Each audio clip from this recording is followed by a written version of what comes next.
కానీ మీరు సరిగంప విన్నరా? నేను హిందీ సరిగమప రన్నర్ అప్, ఓ మేరీ ఆవాస్ లో విన్నర్. గ్రేట్ అక్క, ఇది నాకు తెలియదు, చాలా మందికి తెలియదు. చూసారా, 24 hours నాన్ స్టాప్. ఈ రోజు ఈవినింగ్ 6 స్టార్ట్ చేస్తే నెక్స్ట్ డే ఈవినింగ్ 6 వరకు. నువ్వు కూడా వచ్చావుగా. 24 hours రవీంద్ర భారతిలో ఆమె గిన్నిస్ రికార్డ్ హోల్డరు. అసలు 24 hours నాన్ స్టాప్, అసలు గొంతు తడుపుకోవడానికి కూడా సమయం ఉండదు. వేరే వేరే సింగర్స్, ఆమె ఒక్కరే సింగరు. ఎలాంటి ప్రోగ్రామ్స్ చేశారు తెలుసా? మీతో నేను చేసిన అన్ని ప్రోగ్రామ్స్ బాగా ఎంజాయ్ చేస్తాను. ఒక పాట వీలైతే లాస్ట్ ఇద్దరం కలిసి ప్రయత్నం చేద్దాం. ఎందుకంటే నేను సింగర్ గాను, నన్ను మాత్రం సింగర్ కాదనుకో, నేను నీ ఫ్యాన్ ని.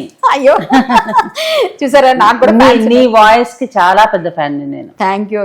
హరికథలు సూపర్. నేను ఎప్పుడు అనుకుంటా, అబ్బా ఒక్కసారన్నా అలాగా కళ్యాణ్ లాగా నీ దగ్గర నేర్చుకుని చెప్పాలి హరికథ. రేపే చెప్పేస్తా, స్టార్ట్ చేసేస్తా. నాకు స్టూడెంట్స్ కావాలి, ఎందుకంటే హరికథను బతికించుకోవాలి.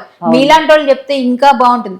ఇంకొక విషయం, మీరేంటి పెళ్లి ఇండియాని చేసుకున్నారా అమెరికాని చేసుకున్నారా? పెళ్లి ఎందుకు అమెరికానే చేసుకున్నారేమో నా డౌట్. అమెరికానే అమెరికాలో కాదు, అమెరికానే.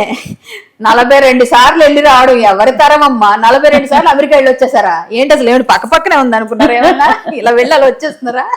ఈ ఇయర్ మళ్ళీ వెళ్తున్నా. 45, 42 కదా, 45 అవుతుంది. 45 అయితే దాని తర్వాత కథ కమ్మేసి మాకు కావాలి కొంచెం. ఎట్లా స్టార్ట్? ఇప్పుడు నువ్వు అన్నట్టే మణిశర్మ గారు అంటే మామూలుగా ఎయిర్పోర్ట్ లో పాస్పోర్ట్స్ చూపించాలి కదా. నాకు 3, 4 ఉన్నాయి పాస్పోర్ట్, ఇంత కట్ట. అసలు యాక్చువల్ గా ఒక లేటెస్ట్ తీసుకెళ్తే చాలా, కానీ నాకు భయం అనమాట. మళ్ళీ ఎందుకైనా మంచిదని అవన్నీ కట్ చేసా. ఆయన అసలు చూసి ఏంటి ఇది పాస్పోర్ట్.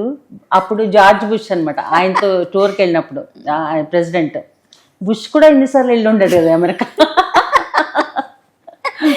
గ్రేట్.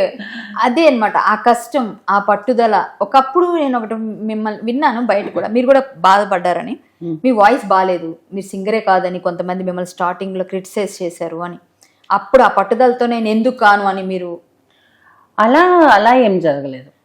కొంతమంది మీ వాయిస్ అంటే బరువు తక్కువ అన్నట్టుగా సింగర్స్ కొంతమంది మీతో అంటే మీ పక్కన మాట్లాడేవారు, మీరు విన్నారు కూడా అలాంటి. ప్రతి వాయిస్ డిఫరెంట్ కదా. అది నేను పాడినట్టు వాళ్ళు పాడలేరు, వాళ్ళు పాడినట్టు నేను పాడలేదు.